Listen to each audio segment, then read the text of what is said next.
Well, we are at a time where there's obviously an intense debate about what's happening in American politics. That's probably an understatement of the day. But I wanted to start this conversation off about kind of talking about this rebellion in both the Republican and Democratic parties, and what do you think is the seed of that? Maybe we can start with you, Ann, about kind of what's happening on the Republican side of things, but we've also seen that a lot on the Democratic side as well. I assume it's the same on the Democrat side. I think more about the Republican Party, my party, and it's been ignoring the voters. I mean, the idea of political parties is we have basically a two-party system. If you want to have an influence, you belong to Democrats or Republicans, and the deal usually is, okay, this means a lot to you, it doesn't mean much to me, so I'll go along with you on that, and then you give me this. Well, for at least 30 years in the Republican Party, it's beginning to look like the rich, the plutocrats, and the Wall Street get 100% of what they want, and what ordinary voters get zero. They won't give us anything on the border. They won't give us anything on trade. I mean, my own party, they just keep saying screw you to their voters, and all we care about are the donors, and we need the money to run the campaigns. And I think there is a lot of this going on with the Democratic Party, though I don't fixate on it as much, but I'm sorry, I think Bernie Sanders is right with Hillary. But let's see those speeches to Wall Street. Both parties are serving the rich and not serving the voters. And I think what we're going to see, well, we'll find out. But as the same thing happening with Brexit, the voters are coming back. Do you see that same thing happening in the Democratic Party? Is that what you think the Bernie Sanders kind of uprising is all about? Look, folks are pissed. People are sitting on a white hot stove, and they've been screaming for a long time, and nobody's responded. And so I think I didn't endorse either of the candidates, but I was very inspired by the Bernie Sanders rebellion because I think that both political parties signed off on these terrible trade deals. They both said that if you just do what we say, if you just do it our way, trust me, you're going to be better off. Now, the reality is, if you want to be honest, so in some ways, people are better off. You can go to Walmart and get cheap stuff, but the beneficiaries of globalization are diffuse and ungrateful. The victims are concentrated and pissed. Okay, and that's what's driving this thing in both parties. I think the difference, though, is you said two things. You said the border and you said trade, and I think that shows a little bit of the difference. When you guys talk about trade, I love it. You guys talk about NAFTA, I love it. You guys talk about selling American workers down, I love it. It's like a warm, nutritious bowl of carrots and soup. And then you put in the anti-immigrant poop. And then I can't eat it because I don't agree about the anti-immigrant poop. Well, that's what I think is the big... It's been both parties saying that to voters. And I mean, that's what Bernie Sanders used to say. We need to protect American jobs. That's what Jesse Jackson used to stand and protest at the border. Whose jobs are being taken? Cesar Chavez, he was the one who originated the phrase wetbacks to protect the Hispanics who already lived here. Okay, boo Cesar Chavez, or you boo a fact.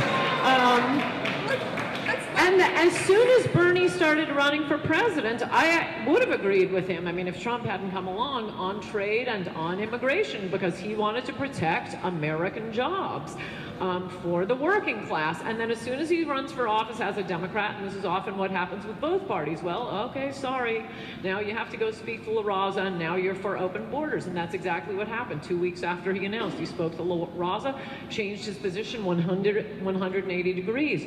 I think you see a lot of the same thing with Elizabeth Warren. if I listen to her rhetoric, her anti-Wall Street rhetoric, I am second to none in being, anti the bankers and Wall Street and plutocrats who really don't care about ordinary people. There's been a division of the haves and the have-nots like we have not seen in history before, and that is globalism. But as soon as you start running with one of those parties, you have to toe the line and suck up to Wall Street. So let's talk about globalism, right? You mentioned Brexit briefly. I'd be interested in both of your kind of opinions. If you think what happened in England is going to potentially come over here, or if you think it could manifest itself differently here. I think it already has. Yeah, you see a parallel. Donald Trump got more votes than any Republican in history, and that is with the entire establishment denouncing him. This isn't how it's done, and no, you can't talk about these things. I mean, it really is amazing that it wasn't just the Democratic Party, it wasn't just the Republican Party, it was also the entire media, it's also the entire donor class, all telling him he can't talk about this stuff. And he wins more votes than any Republican in primary history. Yeah, I think for me, the immigration stuff is very painful because I know this is not an abstract conversation for me. I'm very close to folks who are immigrants, who come from immigrant families, immigrant neighborhoods. I did a lot of my work in Oakland, in the Bay Area. I'm very close to a bunch of Muslims. And so for me, it's been very, very difficult this year. First of all, there's just been this complete erasure of even the most recent history. You said we've done nothing on the border. Au contraire. In fact, if you talk to the Latino community, they call President Obama the deporter-in-chief. And the reason they do that is because President Obama, trying to show Republicans that he could be tough on the border, trying to get a deal done, deported more people than any president has ever done, put more personnel and technology on the border than anyone has ever done. We have a net negative immigration now from Mexico, more Mexicans leaving than coming, and it still wasn't enough. The reason that the president then turns around and says, well, I use executive action to go against my own base, outrage my own base, destroy families in my own base, trying to show you that we could cut a deal. Now I'm going to use executive power to do something to try to make it a little bit better. But we can't even share facts. This is the first choose your news election. You pick your filter gives you your facts, and we can't even agree on the basics. It is not true that we have an open border. It is not true the president hasn't done anything. The problem is he got left at the altar when he did.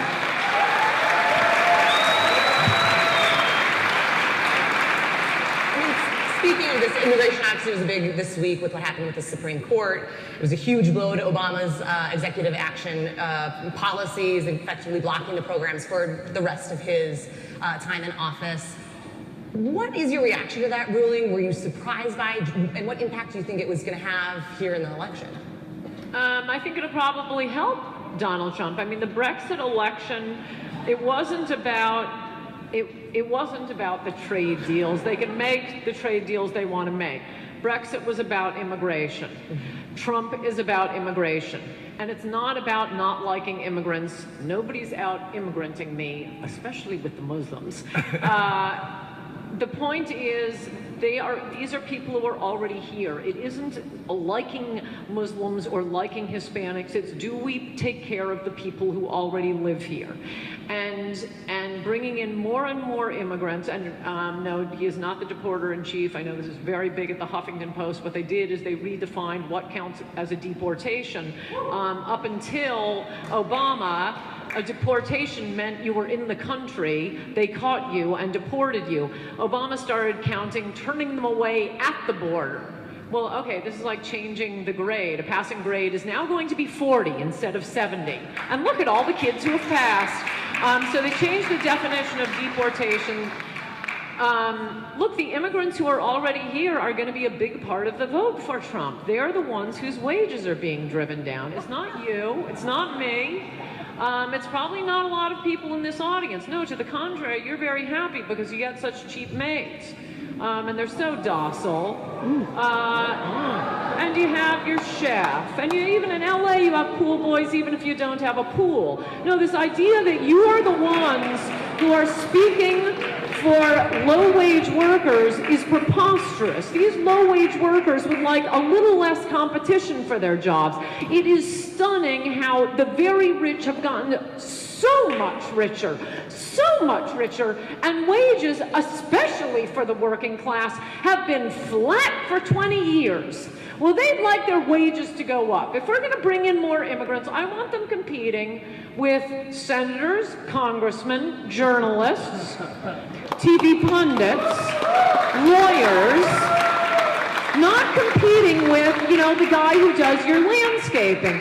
This idea that, you get to bring in all these poor people doing low-wage work. Yeah, it's good for them, and it's good for the rich people who hire them. But don't strut around like you're Martin Luther King.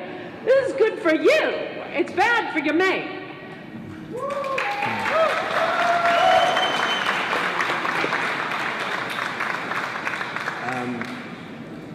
So the facts. I'll just try to hang out with the facts.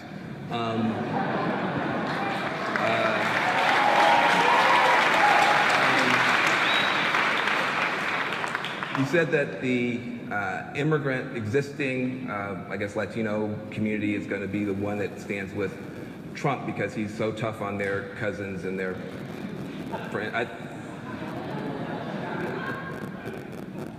This particular, if that were true, I would be very, very worried because I would feel that maybe somehow I was overreacting to what strikes me as racial hostility to this particular immigrant group. But here's reality. Something very interesting is happening with the Latino community. The Latino community used to be a fiction. Let's be very clear. If you look at the polls in, say, 1989, 1990, 91, you ask people that we now call Latinos, do you think of yourself as a Latino, and do you think you have anything in common with other people who are quote-unquote Latino? Only 20% of people said yes. Why? They said, I'm not a Latino. I'm a Mexican, I'm a Puerto Rican, I'm a Dominican, I'm a Guatemalan, what is this Latino? I have nothing in common with those people at all. That's how they felt. What has happened is that people who I think speak in a way that is so loose, I'm just being as kind as I can be, that's so loose, it sounds like they're saying, I'm not saying they're saying this, but when you talk about people that you don't talk to, let's say it again, when you talk about communities you don't talk to, then you wind up making mistakes. And one mistake that gets made by the Republicans, which I appreciate them for doing, I hope they keep doing it, is that they sound like they're saying something like this.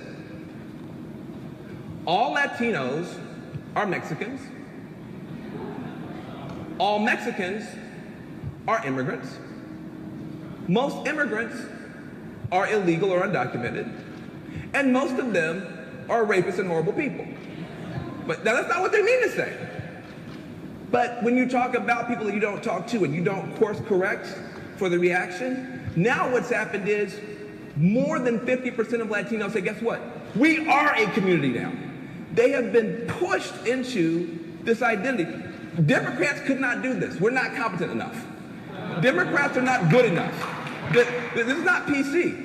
We tried with the PC thing to utterly fail. They had nothing to do with it. But what happened is this level of antipathy and tone deafness has created now a massive political constituency. You say the immigrants are going to come his way. Right now, the Cubans, not far leftist as a community, the Cubans are 82% against Trump. The Cubans. The Mexicans are 91% against Trump. Either all of them are mishearing you, or somebody is saying something horribly offensive and you're creating the thing that you actually don't want to create.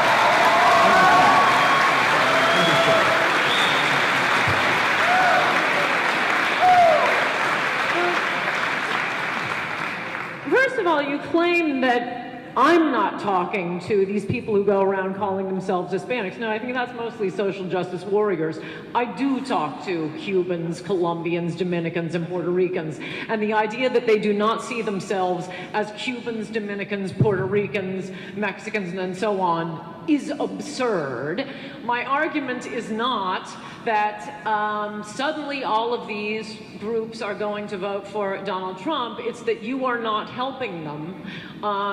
You claim you're speaking for them, but in fact, you're speaking for yourself as the overlord of the more and more cheap labor coming in. The vote isn't going to go, I think, Donald Trump will get the same percentage of the Hispanic vote that, oh, that's right, every Republican always gets. It's 30%. It doesn't matter if you're George Bush, John McCain, Mitt Romney, Jan Brewer, it's about 30%. Now you'll have all of the people who don't think of themselves as Colombians, Mexicans, Cubans, but Hispanics, La Raza founded by white people, by the way, with money from the Ford Foundation. They'll be ginning up the social justice warriors, so you may not get more of the Hispanic vote. I think Donald Trump absolutely gets more of the African American vote. And if only I could make bets with all of you, I'd make a lot of money. Not more than Obama, or not more than Hillary, more than any Republican since Richard Nixon. Yeah. He's going to do very well with the African American vote for a Republican. Yeah, and now listen, you actually shouldn't laugh at that. I'm going to agree with you. Part of the weakness of the Obama coalition, which a more disciplined candidate would be able to exploit. I don't know if Trump will be able to exploit it, but it is a danger. Part of the weakness of the Obama coalition is that the Obama coalition requires something quite extraordinary. It requires that half of every black voter vote for the Democrats. Oh no, I'm sorry, not half. 60%. Oh no, I'm sorry, not 60%. Oh, I'm sorry. 80, oh no. 90, oh no. 90 to 92% of the African Americans who go to vote have to vote for Democrats to win. Now, that is an extraordinary requirement. In other words, if you have 20 African Americans in a room and 3 of them decide to vote for Trump, the Democrats are in deep trouble. Now, I would say that if you're African American, you have a very good reason to continue voting this way. But if you are a disciplined Republican candidate, and I don't think you have one, but if you had a disciplined Republican candidate, they could make an argument. And at some point, one of them will. And the taking for granted of the black vote, which has gone on for way too long in the Democratic Party, that will at some point, if something is not done, come back to bite somebody in the butt. I just don't think that Donald Trump has his teeth in. Let's kind of build off of what you guys have been talking about. You called it loose language, politically incorrect. You recently said on CNBC that you like that Donald Trump is politically incorrect. Do you ever worry that at some point that politically incorrectness offends enough people or will alienate, people that he will need to win?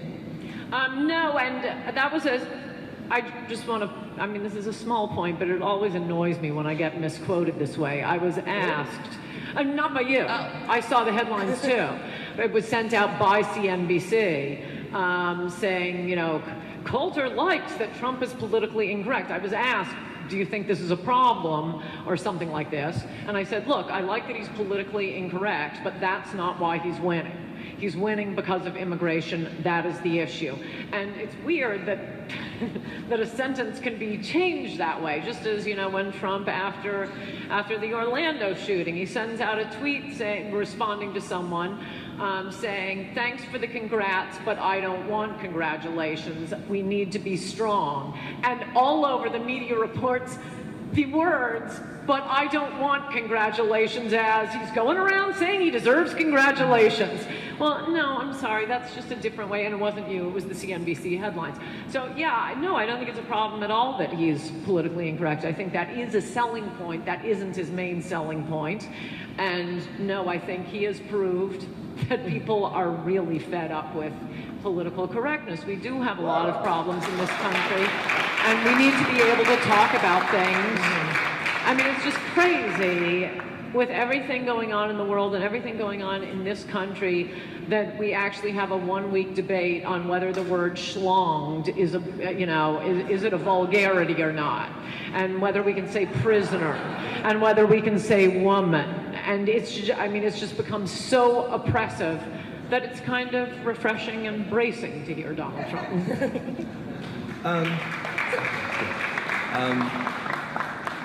I don't understand the whole politically correct objection. When I say I don't understand it, I literally don't. It used to be called civility. It used to be called...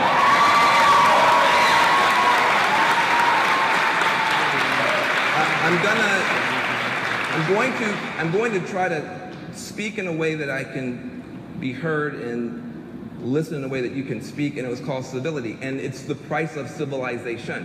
What it means is everybody does not get a chance to say exactly what you think, exactly what you think it, and this may be new for some groups, but it's not new for other groups. So for instance, if you're like Donald Trump, part of your main calling card is your authenticity.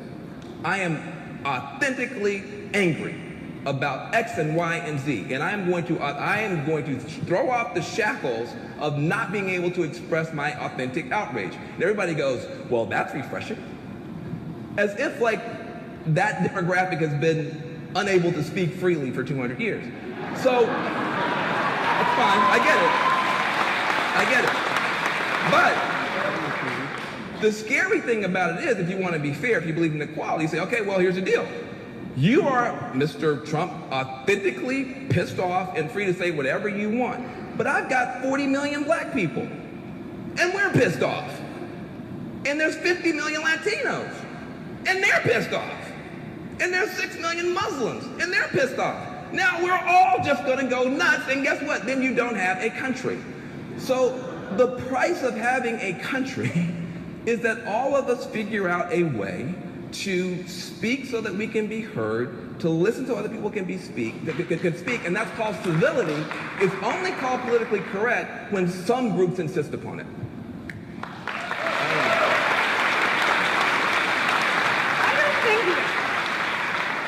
I mean, the discourse, if anything, has gotten, I think, a lot less civil. You say that it's just civility, political correctness. No, they're little Nazi block watchers. It's a way for boring people to feel a sense of nobility by correcting other people's language. I mean, seriously, prisoner, woman,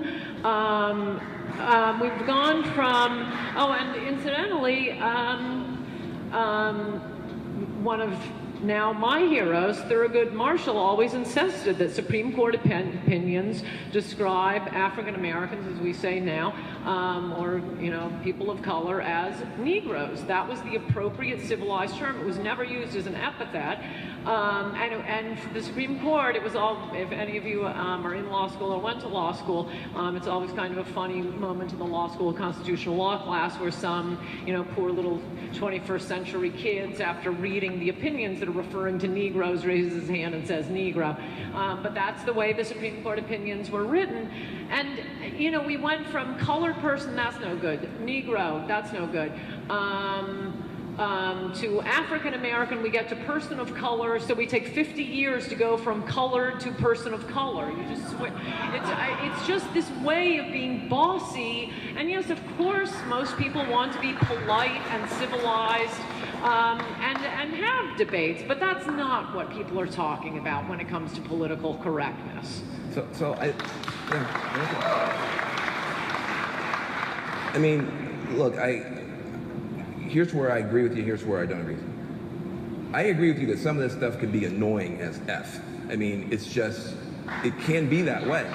And it can, especially I think on some of the campuses, you have gotten to a point where they actually don't want speakers to come on campus if they don't agree.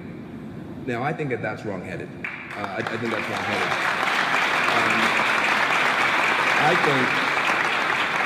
I think it's much better for you to go to a campus one semester and me to come the next semester, and for the students to have to deal with both of us, than for me to be shut out or for you to be shut out.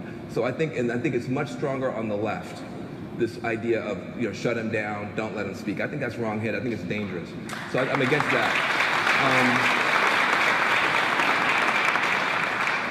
I also agree with you that there is sometimes this air of superiority and this kind of, gotcha kind of a thing. And you almost have people, it's like they're rushing to be the first person to use the term intersectionality in the conversation. And I think that's other than constructive. But I get where they're coming from. And I think that it is incredibly difficult, I think, sometimes for people to remember. If you say the word American, still in this country, there's an image that comes up. And if you don't look like that, and you don't talk like that, and you don't love like that, you don't feel like you fit in here, even if you've been here for generations. And so, people trying to figure out how they can sit at this table, I think deserve a little bit more empathy than I often see the right wing give them. And I think that people on the left need to be sometimes a little bit less annoying about it. But I don't understand why this has become the battle cry. The worst thing in America is political correctness. Trust me, there's a lot worse things going on in that. It wasn't. That's why I was clarifying. That is not Donald Trump's main selling point, so we can move on from that. All right, well, we've talked a lot about Donald Trump. Let's talk about the Democratic side, Hillary Clinton. Do you think that she's going to be able to capitalize on these kind of incendiary kind of comments that Trump sometimes make? And how also, I guess, as a reporter, we look at this, how does she or can she get some of these Bernie supporters and the Black Lives Matter supporters that have been so frustrated and have felt like they are not a part of this coalition? Do you have an answer? Oh, wow. This has really, really been a heartbreaking thing. If you're a Democrat and you want to stop Trump and you're watching this go on, I don't think the folks in the kind of Hillary Clinton camp get it yet. I don't think that they understand. They don't have a lot of time left to get it. And we got a convention coming up. I've seen Hillary Clinton actually, in her own way, try to reach out to the Bernie voters, but she does it in a way that they're literally reaching past each other. So for instance, Hillary has greatly moved. She is out there talking about we need to expand Social Security. She's talking about all these issues, which are frankly Bernie's issues. In her mind, as a policy wonk, that is a massive, that is like sending roses and flowers and chocolate candy and a guy with a violin. I mean, she's like, this is some love I'm sending. And the Bernie people are like, meh. Meh. I mean, they're just not moved. They're not impressed. They don't care. Because Bernie's people are not policy people, they're process people. They want a fair process. They want the money out of the process. They want the umpires to be fair. They don't want the DNC chair picking sides. They want a fair process. And so, when you send me your roses and your chocolate, and I'm allergic to roses, I don't care about chocolate, what I really want is an apology.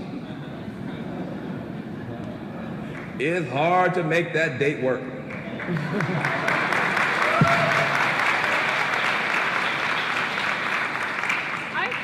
I think it is issues with at least some of the Bernie voters.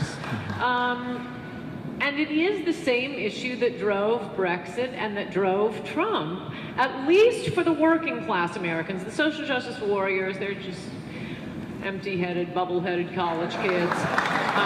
They'll vote for whomever the Democrats tell them to vote for.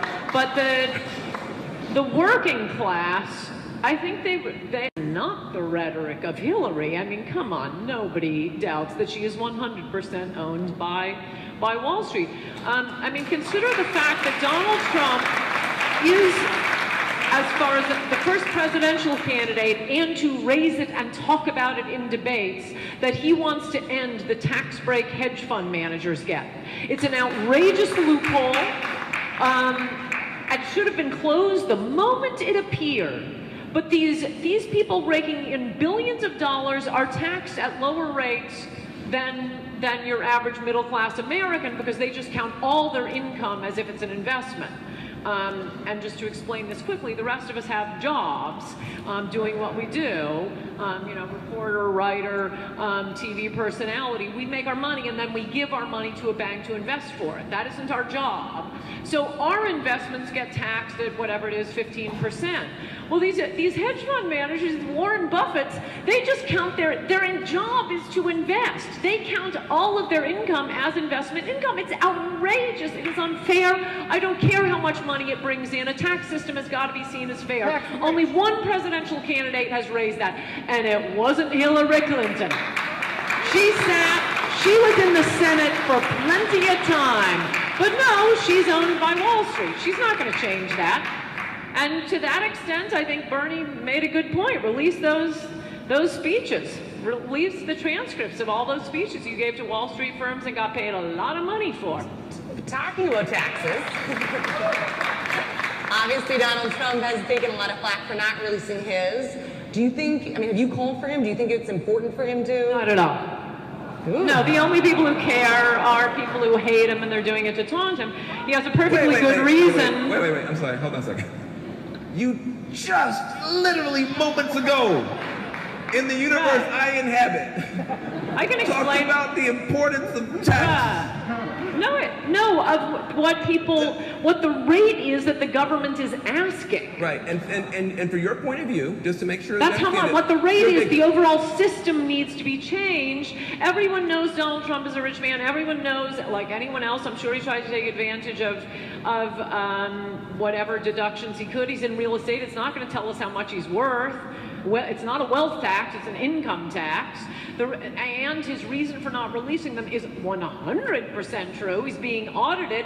And this idea that, well, that doesn't make it against the law. Well, okay, if you're charged with murder, it's not against the law for you to go out and give interviews with the press. But I think your lawyer's going to tell you, don't do that. No, of course it's not against the law. But if he releases the taxes that are being examined by the IRS right now, you will have the entire Democratic Party going through his taxes. Oh, here, the IRS guy can just sit back, put his feet on his desk, looking for any T he didn't cross, going through all of every page of this. No, okay, let the IRS call off its audit and he can release them. But does anyone care? I mean, I suppose I made a big deal. Well, yeah, okay, I'm sorry, does anyone care who would ever in a million years vote for Donald Trump? No. You know, I made a big deal about Bill Clinton was the first presidential candidate and president to refuse to release his medical records. Oh well, he became president. Who cares? It's nonsense and niggling. I mean, well, you made a strong case for the need for a sense of fairness, and you made a strong case for the corrupting influence of people paying too little taxes. And I think in the same spirit, I want to agree with you, in the same spirit of you know, people feeling really reassured there's some sense of fairness, I think that he should release the ones that he can. And he's not being audited for his entire life.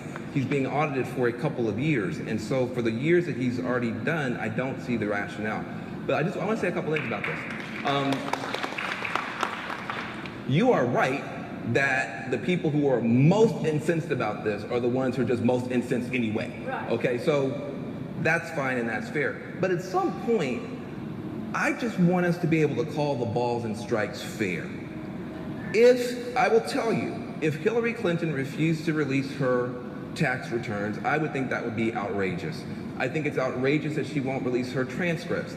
I don't feel that I have to pretend that these people are perfect or above criticism. And I do think that just as honest people, it is really disturbing that he won't do it, and that there's a sense that this is a man who said, I could stand on a street corner and shoot people and not lose a vote. but I'm scared to show you my taxes. That scares me. That is what is in there? What is it? It must be bad because it's worse than shooting people. I just don't get it. Well, I like the idea, and something I think we should all strive for, to have, the same measuring stick. So I'm responding to that part of your argument. I don't think they are the same thing. The concern with Hillary, and there's plenty of other evidence for it, is that she is beholden to Wall Street, that she does not care about the average American. And if you look at what we do know about the Clinton Foundation and how much was paid in salaries and expenses and travel, which was close to 90% of it, and how much was actually spent on the charitable work. That's what it has to do with.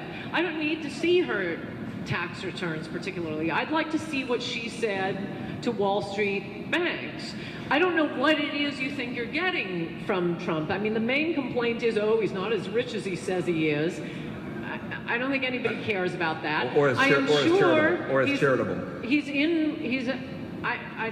in real estate. I'm sure he took a lot of deductions, probably didn't pay very much in taxes. That doesn't have to do with whether the overall rate is fair. I mean, we have a system, and look, I don't particularly care, but apparently this is democracy. It's the popular will. We think it's good for people to buy real estate. There are all kinds of tax deductions. Every year, economists come out with papers saying the mortgage tax deduction makes no sense. It's very popular.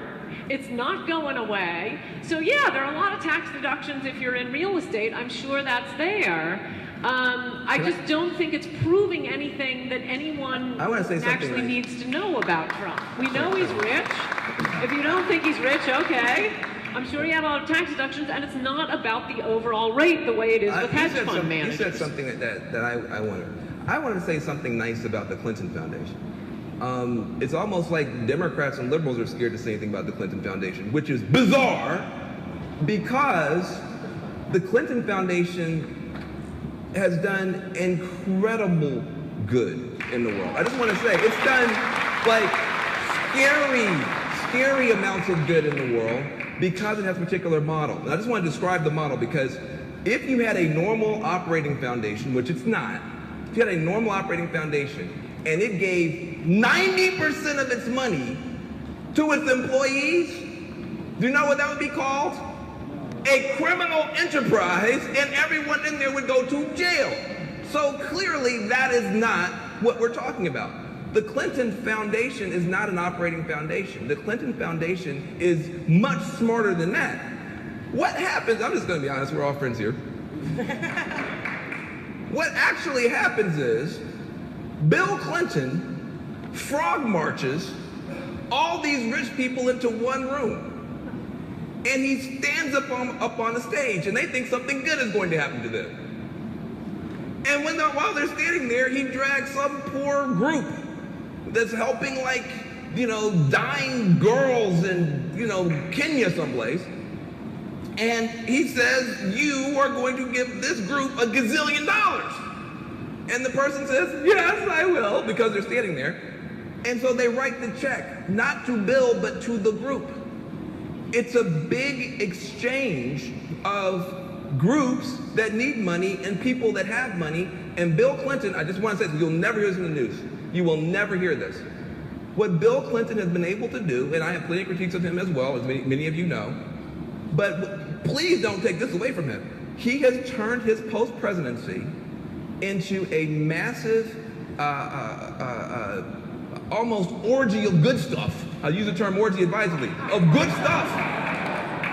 And if you've ever been to the Clinton Foundation, it's one of the most moving, amazing things that you've ever seen, to see these groups come from around the world and finally get some help from Americans. And I think we should be very proud of the Clinton Foundation. I'm tired of them getting kicked around for it. Kicked around for other stuff, but not that.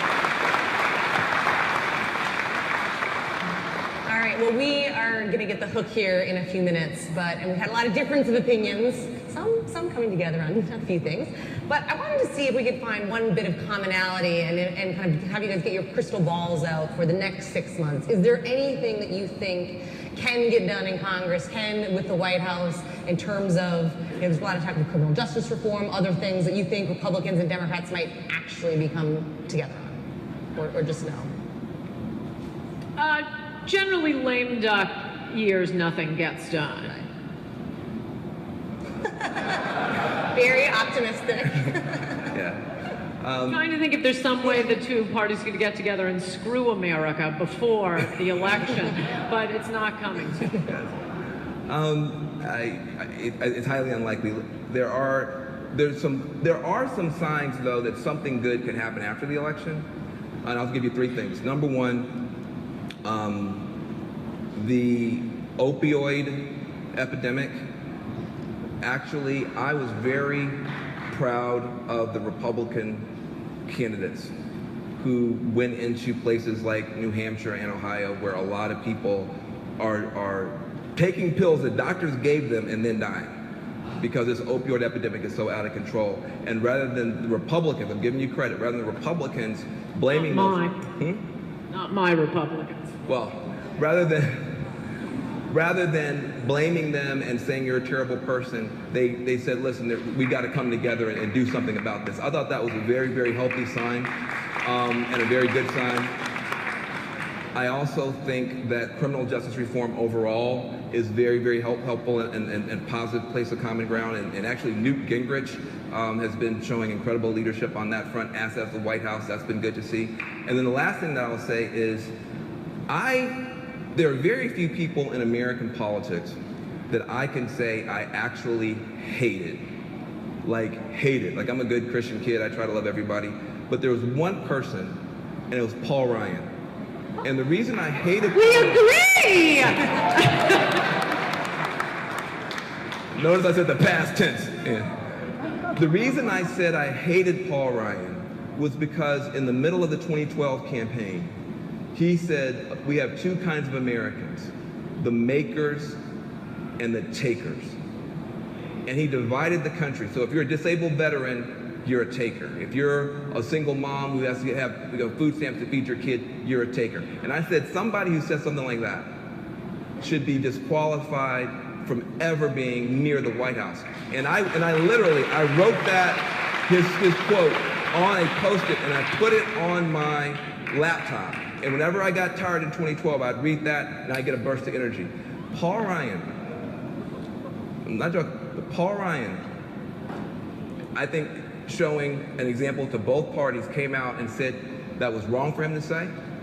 He said he regretted saying it, and he is now doubling down on trying to find common ground on the issue of poverty. He's becoming a Jack Kemp Republican, which really is close to where my dad was as anybody else. So that gives me hope. Paul Ryan gives me hope. Now you can listen. First on drugs, the only one who's going to do anything about the drug problem, and it's a serious problem in America right now, is Donald Trump by building a wall. Instead of allowing Mexican drug cartels bring in about 90% of the illegal drugs, including what is billed as prescription drugs. If you actually closely read the CDC report, they count anything as a prescription drug if it has a chemical compound like fentanyl. Who's the main manufacturer of fentanyl? The Mexican drug cartels. And for the first time in American life, I find it's the damnedest thing. Usually, there's a product, a car blows up, a child's toy. What were those toys that were blowing up, those scooter things recently? Whoa, we will have expose after expose. We have got to shut this down, recall these products. But for the first time, when it comes to drug use, we can't figure out where the drugs come from. No, we won't look at that. Let's just work on treatment. Instead of worrying about these scooters that blow up on kids and leave them without eyes and legs, why don't we just have better treatment facilities at the hospitals? No, Republicans are going along with this Democrat idea, building the wall. I mean, it's not, Clem in Texas or Randy in New Hampshire who called up the head of the Sinaloa cartel and said, hey, I have a great idea, let's import heroin. This is being brought in by the Mexican drug cartels. Throwing them out and building a wall is going to do more to end the heroin epidemic, which is a horrible and heartbreaking epidemic in this country than anything else. As for criminal justice, well, what you're talking about with Paul Ryan and criminal justice, I mean, I think it's parallel to the immigration issue. You say you're speaking for the black community in this case, but no, I don't think that's helping to have criminals in black communities. Look at what happened in New York City from, 40 years of mostly Democrats, not all Democrats, but no change in criminal law, and the number of especially young black men being killed in New York City every day, to finally law and order, Rudy Giuliani coming in, to the point that the head of the Baptist Abyssinian Church, is calling Giuliani, I forget what it was, some biblical figure. He came along, we were being overrun. He saved our community. The number of, I don't know the number off the top of my head, but it was, thousands to hundreds of not just New Yorkers, but black New Yorkers, and especially young black male New Yorkers being murdered. So I think this is a huge mistake. I thought that was the one thing this government can rarely, it can screw things up, it can rarely do things that have a positive effect. The change in criminal law, particularly brought about by Rudy Giuliani, I thought it was so unquestionable, so magnificent, making parts of the city livable that were never livable before. All these young hipsters in Brooklyn, do they have any idea you couldn't move into Brooklyn until Rudy Giuliani? It opens up cities, and that's what Republicans are being praised by Van Jones for signing on with Democrats. Let's roll all that back and wreck the country again. Out of respect to the conference holders, I won't say much, but what I will say is that what you described as some sort of a heaven for many, many people was a hell, and that African Americans who do not use drugs any more than the white community to have been put in prison 50% more, twice as much, 6 times the rate in prison. I went to Yale Law School. Those kids did more drugs than anybody in any housing project. They didn't go to jail. They didn't go to jail. The kids in the housing project go to jail. And that's wrong. I'm done. All right. Well, we didn't really find some commonality in the end, but it was a very good debate, Van Jones. And I really want to thank you very much for this. And thank you all. Have a great rest of the Sunday.